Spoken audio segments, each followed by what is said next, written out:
Donc, les amis, maintenant, chacun, il doit réfléchir un tout petit peu. Imagine que tu faisais, comme le second du roi, la rencontre d'un homme, d'un géant. Ken. Ici, quand on parle d'un géant, un géant qui est compétent dans tous les horizons de la Torah, dans tous les secrets de la Torah, qui fait des miracles, qui a un niveau spirituel extraordinaire. C'est la représentation un peu ce que Rabbi Nachman nous fait faire à travers le second du roi qui rencontre un géant qui a un arbre sur sa tête, qui prend un arbre sur son bras. C'est la Torah, Etzraïm. L'arbre de vie, c'est la Torah qui a du contrôle. Un, il contrôle les animaux, l'autre, il contrôle les vents, l'autre, il contrôle les oiseaux. Donc, ils font des prodiges, ils ont des pouvoirs extraordinaires. Quelqu'un qui contrôle les forces de la nature, qui peut appeler les animaux, les oiseaux, les vents, etc. quand il le désire. Combien on se serait émerveillé Ken, du fait même de rencontrer une telle personne et de voir une personne qui parle avec les animaux, etc.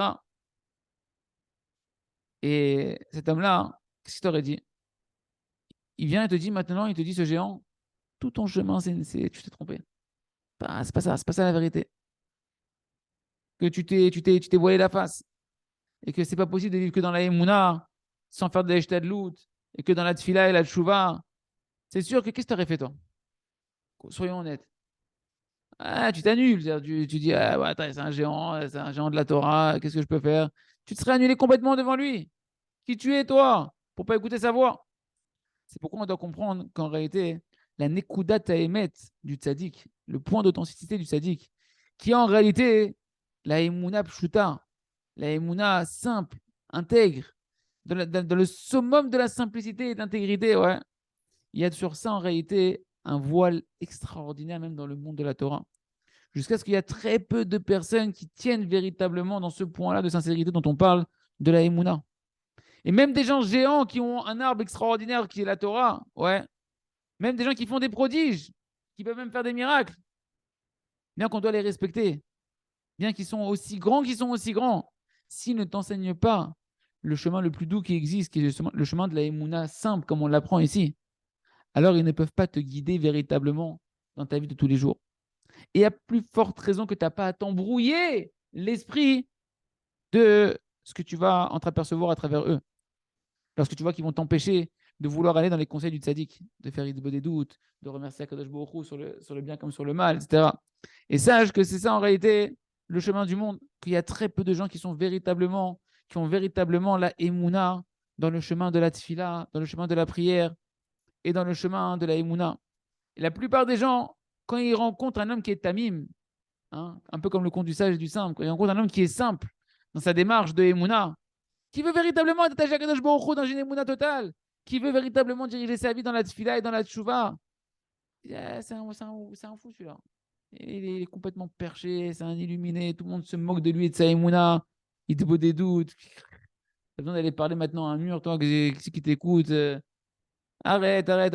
Ça, c'est pour les tzadikim, c'est pour Rabbi Nachman de Breslev, pour le Baal Shem Tov. Allez, Chafetz Chaim, qu'est-ce que tu vas? Va étudier la Torah, va un peu étudier la Torah. Fais un peu d'ishtadlout, va travailler un peu. Arrête tes bêtises avec tes doutes et tes prières et tes remerciements, etc. Qu'est-ce que tu racontes? Pas pour toi. Imagine, tu vois un géant de la Torah qui dit ça. Ken.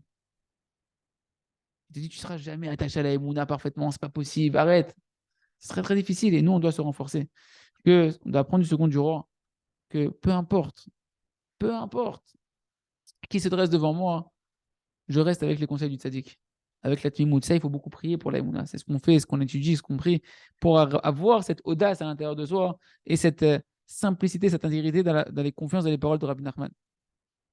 Rabbi Kadosh, il a dit qu'il y a de tels chassidim qui ont commencé à rentrer dans le service d'Hachem. Et après, ils ont complètement dégringolé. Quand ils ont vu en réalité les jeunes qui rentraient eux dans le service d'Akadosh Baruch qu'ils avaient un tel enflammement, mamage, de vouloir prier comme ça, de faire des longues amidotes, 1 heure de Hamida, 30 minutes de Hamida, avec concentration, etc. Alors, Ken, ils se sont moqués d'eux, ils les ont méprisés, ils les ont affaiblis. Quand tu as des gens que ça qui viennent et te méprisent dans ton entreprise que tu es en train de faire, Ken, eh ben, c'est pas évident. Parce qu'en réalité, les gens, ils ont un œil mesquin, qu'ils n'ont pas la même itlaavout que toi, ils n'ont pas le même enflammement que toi. Toi, tu ne dois pas t'enorgueillir, c'est un cadeau d'Hachem, c'est un cadeau des tzadikim qui t'ont fait que Rabbeinu Kadosh, il t'éveille, etc. Et donc, eh ben, quand ils chutent, eh ben, après, les gens, ils veulent que les autres ils dégringolent avec eux. Et nous, ce qu'on apprend véritablement, c'est que le second du roi, Il était attaché à sa émouna. Et on a vu qu'il en a pleuré. Il en a pleuré parce qu'il est face quand même à une épreuve terrible. Il est face à une épreuve de vérité qui est très, très dure. Et il a pleuré lorsqu'il a entendu les paroles d'hérésie qui sont sorties de ceux qui s'opposaient à la vérité. Et il s'est entêté. Que Vadaï, que le chemin de la Emouna simple, ouais, que le tzaddik qui m'a enseigné, il est accessible à tout homme, peu importe le niveau d'où je pars, peu importe aussi petit que je peux paraître aux yeux des autres. Ce chemin, il est adapté à tout homme. Et sache que lorsqu'on veut accomplir les paroles du tzaddik, il nous dit le Rav, quand tu veux véritablement accomplir les paroles du tzaddik, et ben à ce moment-là, et ben c'est là que va se dresser devant toi de la controverse. Dans ta maison, dans ton entourage, des fois la femme, des fois les parents, des fois les beaux-parents, des fois des rabbinim que tu connais, des fois de tout part. Parce que justement, tu veux croire dans le tzaddik, alors on va mettre ta émouna, ta foi dans le tzaddik à épreuve. Et un homme, il doit être très entêté d'avoir foi dans les paroles du tzaddik, mamage sans concession. Ça veut dire quoi? Si le tzaddik, il a dit, comme par exemple, on a parlé dans le cours d'avant de l'heure de Hitbo des doutes, s'il a dit l'heure de Hitbo des doutes, et qu'on peut arriver à tel et tel niveau en faisant ça, et qu'on doit se comporter de telle manière dans le service d'Akadosh Baruch Hu, etc. Vadaï que toutes ces paroles, elles sont vraies, qu'elles sont immuables, sans aucun doute.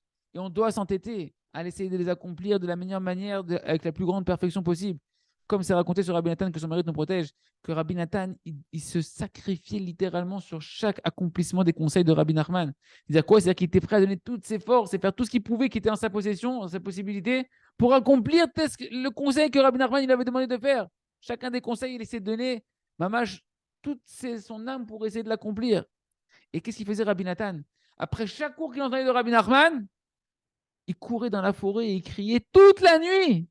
Il faisait des doutes toute la nuit pour comprendre et accomplir et recevoir l'aide d'Hachem d'accomplir ce qu'il avait entendu dans le cours de Rabbi Nachman, les paroles du tzaddik. C'est pourquoi Rabbi Nathan, il a obtenu des niveaux beaucoup plus que tous les autres élèves. Parce que les autres, après le cours de Rabbi Nachman, ils allaient dormir. Ils rentraient chez eux ou ils allaient faire autre chose, mais ils ne passaient pas le temps à se donner toute leur force et leur énergie de vouloir vivre et croire et demander à Hachem les forces d'accomplir les paroles du tzaddik. Tu n'arrives pas à faire Hitbo des doutes, va faire Hitbo des doutes sur ça. Crie à Hachem, j'arrive pas à faire Hitbo des doutes, je veux avoir foi que Hitbo des doutes, c'est le niveau au-dessus de tout, donne-moi la force de faire Hitbo des doutes et de faire bien plus qu'une heure d'Hitbo des doutes, au moins une heure d'Hitbo des doutes. Et c'est comme ça qu'une personne elle va changer et qu'elle va devenir autre que ce qu'elle pensait qu'elle pouvait être. Et on voit concrètement que après que le second du roi, eh ben, il a tenu bon face à ce géant qui s'est entêté dans sa foi et dans son chemin. Alors, eh ben, ce grand géant de la Torah, il s'est annulé devant lui. Dans l'histoire, il s'annule devant lui et il va se transformer en aide pour lui. On voit de nouveau ce fondement-là, que si un homme il est entêté d'avoir foi dans son chemin authentique qu'il est en train d'entreprendre, alors tous les empêchements ils vont se transformer en son aide. Parce que ce soit un empêchement de ta femme ou de ton père, ou même des rabbinim importants, etc., tout est allusionné en fait, dans cette partie du conte-là.